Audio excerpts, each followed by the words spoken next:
MG X-Power, vous avez deviné. Aujourd'hui on va rouler la MG4, vous l'avez peut-être vu au titre de la vidéo. Donc la version survitaminée de la gamme MG4. On a 4 roues motrices, 435 chevaux, 3 secondes 8 au 0 à 100, un différentiel autobloquant, batterie 64 kWh. Donc on va faire le petit essai routier, on va faire notre petit parcours habituel, comme ça on va pouvoir la comparer au niveau consort, route et autoroute par rapport à la MG4 standard Luxury qu'on a déjà testé, et puis aussi par rapport aux autres voitures. On va voir si malgré ces 4 roues motrices elle arrive à limiter un petit peu sa consommation. On est sur des roues en 18 pouces.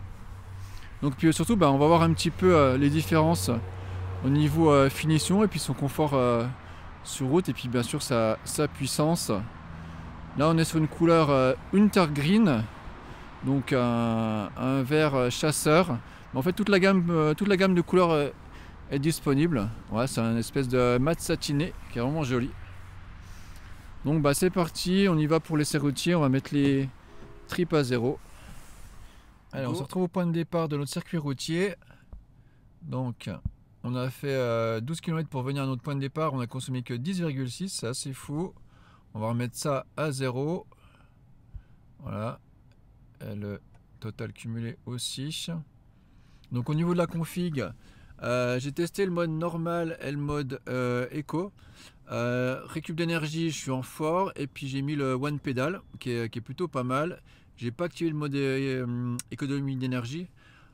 En fait, il y a un petit différentiel entre le mode de conduite éco et normal. En éco, on a un peu plus de régène, donc j'ai laissé comme ça pour la ville. Par contre, là, pour le test routier, je vais me mettre en normal, comme avec tous les autres essais. Je vais laisser en récup fort, et puis je vais laisser le one pedal, parce qu'on a quand même une route avec pas mal de passages de villages, de ronds-points, donc ça sera plus agréable. Au niveau de la température, il fait 13 degrés dehors. On a mis une consigne à 24 que pour avoir 22. Hein, chez MG, il faut toujours mettre quelques degrés de plus pour avoir la température désirée. Voilà. En tout cas, pour l'instant, plutôt pas mal. J'ai trouvé vraiment bien insonorisé. Ce que j'apprécie aussi, c'est l'alerte angle mort dans les rétros. Ce qui manque de la Tesla, même si on a une nouvelle alerte visuelle sur l'écran, mais c'est pas aussi bien que l'alerte dans le rétroviseur. Bon, bien sûr, d'autres le font, mais c'est vraiment dommage quand on l'a pas. Et puis au niveau au niveau des caméras, la vue 360, voilà, j'ai trouvé que c'était plutôt pas mal. C'est bien utile pour se garer. Donc ça c'est cool. Donc là on va partir pour notre petit trip routier, et puis on va voir un petit peu ce que ça donne au niveau du châssis, des sièges, tout ça. Donc là j'ai déjà vu un petit peu des différences avec la MG4 classique, on pourrait dire, que j'avais essayé. Donc mais ça je vous dirai un petit peu au bout du parcours routier. Voilà, à plus tard. Alors on se retrouve à l'entrée de l'autoroute, donc à la fin de notre trajet routier. Voilà, avec notre MG4 X-Power. Et une très bonne surprise au niveau conso. On va tout de suite parler de ça. Donc on arrive avec 45% de batterie, on a consommé donc 15% de batterie. Et on a fait donc nos 60 km habituels, c'est exactement le même parcours, 59 km/h. D'habitude on est entre 58 et 63. Et on a fait 14,5 kWh au 100. Donc franchement je trouve que ça excellent. Il fait 11 degrés, 4 roues motrices, plus de 400 chevaux. Franchement je m'attendais un petit peu à plus. J'avais vu des essais où ils trouvaient qu'elle surconsomme un petit peu, hein, c'est normal avec la transmission 4 roues motrices. Et pourtant je me suis mis à 25 degrés, j'ai mis le siège chauffant sur 1, j'ai même mis le volant chauffant. Et donc je suis en mode automatique chauffage. Il est en éco, mais il est en éco en automatique. Puis en conduite, hein, je vous avais montré tout à l'heure, je suis resté en mode normal. Donc franchement excellent. On fait le trajet de nuit, donc je vous montre un petit peu l'ambiance de nuit. Donc ça nous fait une autonomie de 400 km hein, sur route. Donc franchement excellent. On verra si elle le paye un petit peu sur autoroute ou pas. Là on va reprendre l'autoroute, on va aller un petit peu plus loin, et puis on reviendra plus tard refaire notre départ et notre trip à 0 pour le trajet autoroutier. Donc au niveau des impressions châssis, vraiment excellent. Vraiment cool. Je pense qu'ils ont bien fait de garder les roues de 18 pouces. Ça reste vraiment confortable. Donc là, on a des roues qui sont un petit peu dures, mais j'ai vu qu'ils avaient un petit peu gonflé un petit peu fort. Voilà, elles sont à 3 barres à l'arrière. Je pense qu'il aurait fallu mettre les 4 sur 2,8. Je pense que là, elles ont été un petit peu gonflées parce que quand il y a des températures négatives. En tout cas, vraiment super agréable, hein. C'est pas une voiture qui fait peur, hein. C'est un petit peu comme une Golf GTI, Golf R. Voilà, ça peut se conduire normalement de manière classique. Attention, hein, si vous appuyez, vous êtes avec le couple, vous êtes tout de suite à des vitesses assez folles. Mais franchement, voilà, ça se conduit très facilement, de manière classique. Après, on aura envie de l'emmener, hein, sur une spéciale. Moi, je la vois bien faire l'ouverture d'une course de côte historique, par exemple. Voilà, il faudrait qu'on essaie de programmer ce type d'événement. Donc vraiment agréable. On a des feux à LED, vraiment qui éclairent bien. Les feux de route automatique, j'ai pas eu de soucis, j'ai ébloui personne. La radio, donc le son est vraiment bon. J'arrivais pas à trouver pour monter le volume, j'ai cherché partout sur le volant.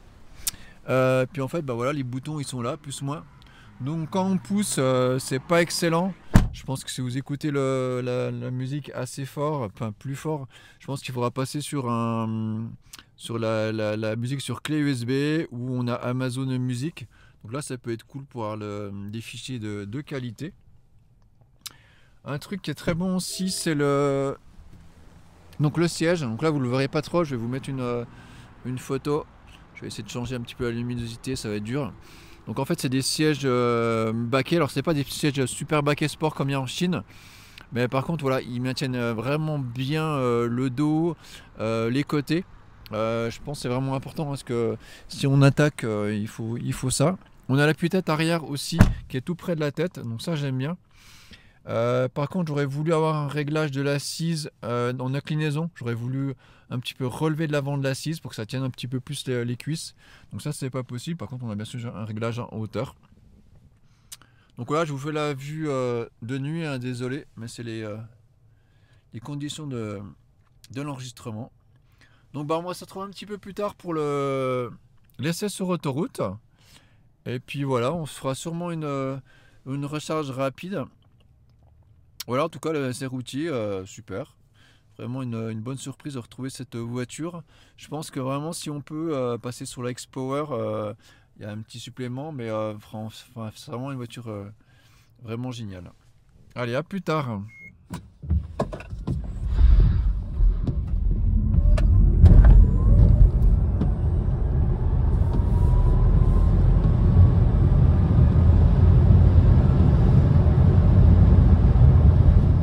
On se retrouve un petit peu plus tard, on est sur une aire d'autoroute. Je suis en train de regagner le point de départ pour le test d'autonomie sur autoroute. Et du coup, j'ai plus que 19%. Là, j'ai roulé à 110 sur autoroute. Ouais, j'ai fait 30 km et j'ai consommé 19 kWh au 100. Donc là, j'ai 70 km à faire. Donc clairement, je peux pas, avec la 19%, rentrer à 130 km/h. Donc du coup, on s'arrête un petit coup chez Fastned.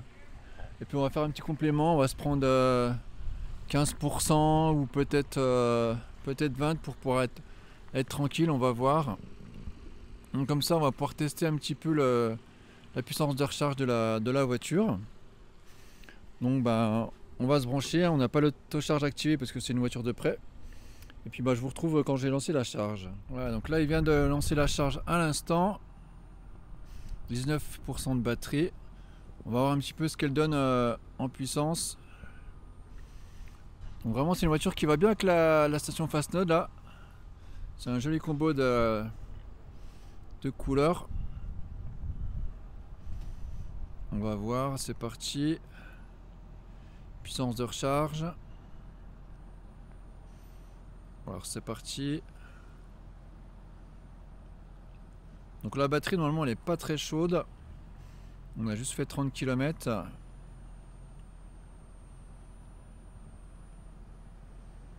Allez, ça monte gentiment.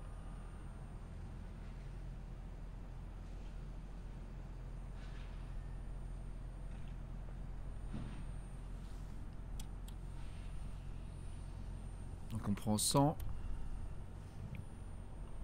115, 120. Ouais, c'est pas mal, hein. 127, 128. Là je pense qu'elle est pareil, elle est en train de préchauffer la voiture, la batterie en tout cas. Donc il y a un petit bouton, on peut préchauffer manuellement la batterie. Là je l'ai pas fait. On sait que sur la MG4, même sans, elle se débrouille vraiment bien. C'est une voiture qui recharge vraiment très bien, très vite. Elle est donnée pour 140 et vous voyez on prend 134, donc là c'est bien, on était à 19 hein. C'est le pourcentage sur lequel on va prendre le plus de puissance. 135, bah c'est cool. Nous on va rester jusqu'à 30-35% je pense. Normalement j'ai prévu de vous faire une autre charge complète de la voiture sur une autre station. Donc là, la station, on a des bornes alpitroniques, on a le paiement par la carte CB. C'est des bornes 300 kW. Je vous ai fait déjà pas mal de vidéos ici. Donc c'est cool comme ça, je vais pouvoir vraiment vous faire le test de consommation à 130. Puis comme ça vous aurez vu un petit peu à 110 a priori la conso. On était à peu près à 20. Donc là, est-ce que j'ai la puissance de charge? Là, charge en cours. Ok, là j'ai la puissance. Moi c'est cool, on a la puissance ici. On est toujours à 135 kg. On est à 26%.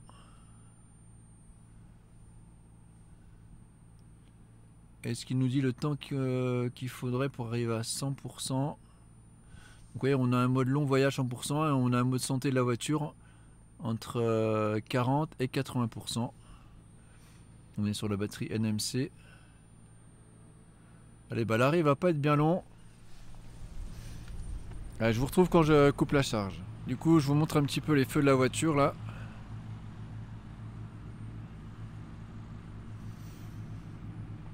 Voilà le bandeau lumineux là qui est vraiment joli.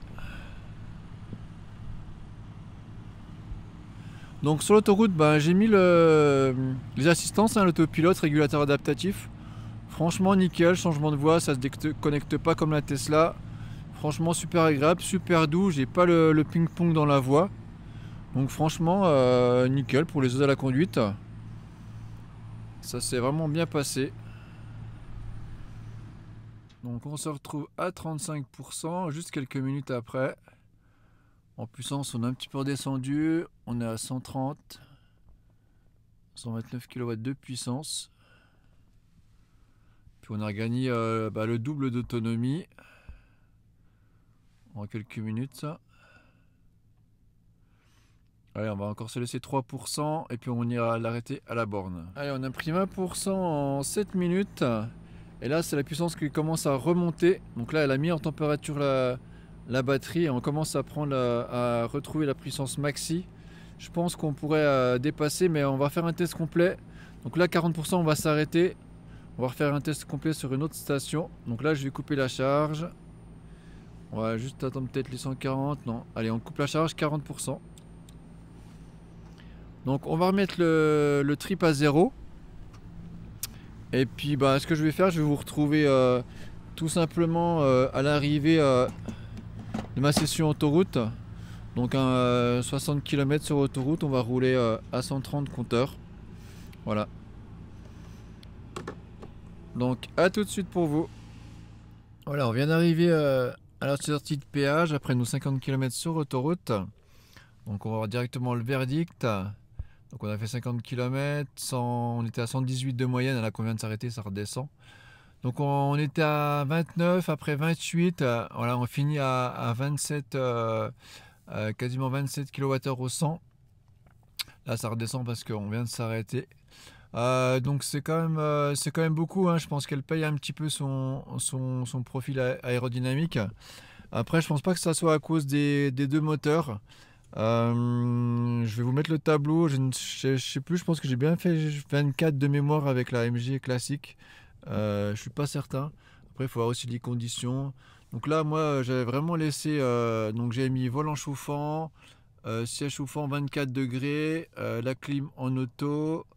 Donc franchement on avait tout le confort. Donc ça nous fait une autonomie de 200 km sur autoroute à 130. Donc voilà, c'est pas exceptionnel. Je pense qu'elle n'est pas vraiment faite pour ça. Il existe la grande autonomie qui a une batterie de 77 kWh. Donc là, qui est vraiment une voiture longue distance. En tout cas, bon, c'est vraiment un kiff sur les relances. La puissance, c'est vraiment dingue. On en reparlera à la conclusion de la voiture. Sinon, sur autoroute, elle s'est bien comportée, ultra confortable, pas trop bruyante. Le maintien dans la voie, il me faisait quand même des corrections, donc il fait toujours un petit peu le ping-pong. On sent des micro-corrections du moteur électrique dans le volant. Donc voilà, il m'a refait, c'est bien ce qui me semblait qu'il faisait un petit peu sur la MG4. Donc voilà, là on va rentrer tranquillement, je vous ferai la conclusion au garage.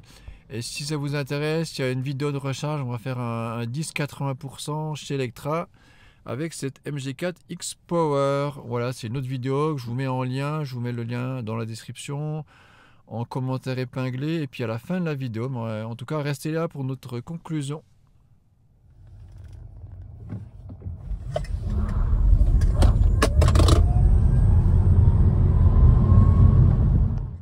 Allez, voilà, on se retrouve le lendemain. Donc je vais vous faire un petit rappel descriptif de la voiture. Donc la MG4, c'est à peu près 4,30 m de longueur, donc c'est vraiment très compact. On a 350 litres de volume de coffre.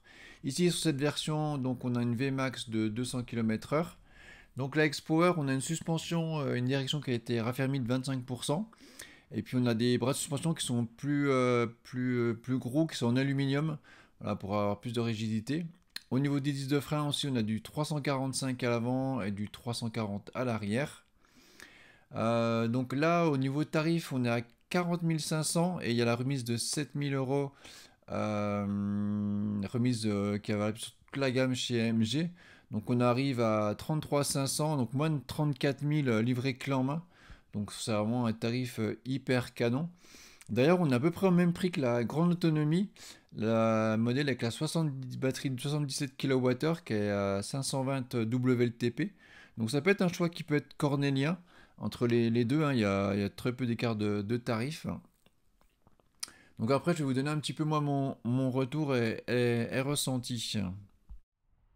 Allez, avant ma conclusion, je profite pour remercier Valentin, le commercial de chez MG Besançon, donc pour le prêt de cette MG X Power. Vous rappelez que dans la gamme MG4, il y a la standard, la confort, la luxe et donc la grande autonomie. Donc il y a vraiment le choix. Il y a une offre donc de 7 000 euros de remise sur toute la gamme. Donc c'est vraiment des tarifs canons. Ça commence à 23 000 euros la gamme MG4. Donc oui, il y a un petit peu de stock. Moi j'adore ce bleu. Puis le gris, je vous montre un petit peu le gris, le noir. C'est des couleurs qui sont disponibles sur la X-Power. Voilà, donc cette X-Sport, elle a vraiment un rapport qualité-prix hyper canon, un prix puissance, c'est imbattable. Plus de 430 chevaux à ce prix-là, c'est vraiment fou, c'est unique sur le marché. Sa clientèle, moi je la voyais bien pour une clientèle genre Clio, enfin pas Clio, Clio RS, mais Golf GTI, Golf R, Seat Cupra. En fait, apparemment, elle plaît vraiment aussi à des gens qui sont en moyenne montagne ou en montagne, qui ont besoin d'une 4 roues motrices et qui ne veulent pas aller sur du Q4 ou de la Volvo parce que les tarifs c'est 50, 60, voire 70 000. Donc c'est pour ça que ça se vend plutôt pas mal en config couleur classique, parce qu'en fait pour une voiture de 400 chevaux, il n'y a pas de gros aileron, il n'y a pas de spoiler, elle est hyper discrète. Donc vraiment un bon choix presque de sleeper. Au niveau de mes satisfactions, j'ai adoré le châssis, vraiment excellent, avec un confort qui est préservé, donc ça c'est cool. Les sièges qui sont vraiment super bien, les sièges baquets qui vous tiennent bien le dos, mais aussi les épaules. L'appui-tête qui est tout proche de la tête, ça c'est bien, j'en ai déjà parlé. Truc bête aussi, l'alerte angle mort dans le rétro, moi ça m'est utile, la caméra 360 aussi. Après les petits points un petit peu négatifs ou qui pourraient être corrigés, sur le multimédia, ça manque encore un peu de réactivité. Je vous montre là, par contre l'Android Auto, Apple CarPlay, ça marche bien. Qualité du son aussi, un petit ampli de meilleure qualité ou des haut-parleurs un petit peu meilleurs. Par rapport à la gamme de la voiture, 400 chevaux, on s'attend à une sono un petit peu plus qualitative. Toujours l'effet un petit peu ping-pong sur l'autopilote. Et puis après, la caméra 360, donc je vous l'ai dit qu'elle était cool. Par contre, en faible luminosité, le soir dans le garage, la nuit, en fait, elle a un capteur qui est pas fameux en basse luminosité. Après, bah, au niveau de la console, finalement, elle a à peu près la même console que la MG4 standard, hein. Et en fait, ce que je savais pas, c'est qu'il y a un mode éco. Le mode éco, il active que les deux roues motrices. Donc on aurait pu faire ce test en mode éco. Mais finalement, bah, en été, on avait consommé 24 sur autoroute avec la MG4 normale. Donc là, 27 en hiver, bah, voilà, c'est quasiment les mêmes données. Donc au final, vraiment, c'est un essai super agréable, hein. La puissance, elle est folle, elle est vraiment dingue. N'hésitez pas à aller voir le test de la recharge rapide, le 1080 qu'on a fait chez Electra avec cette voiture. Et donc encore merci à MG Besançon. Et puis bah, on se retrouve très bientôt avec d'autres essais. Pensez à vous abonner. Merci, salut!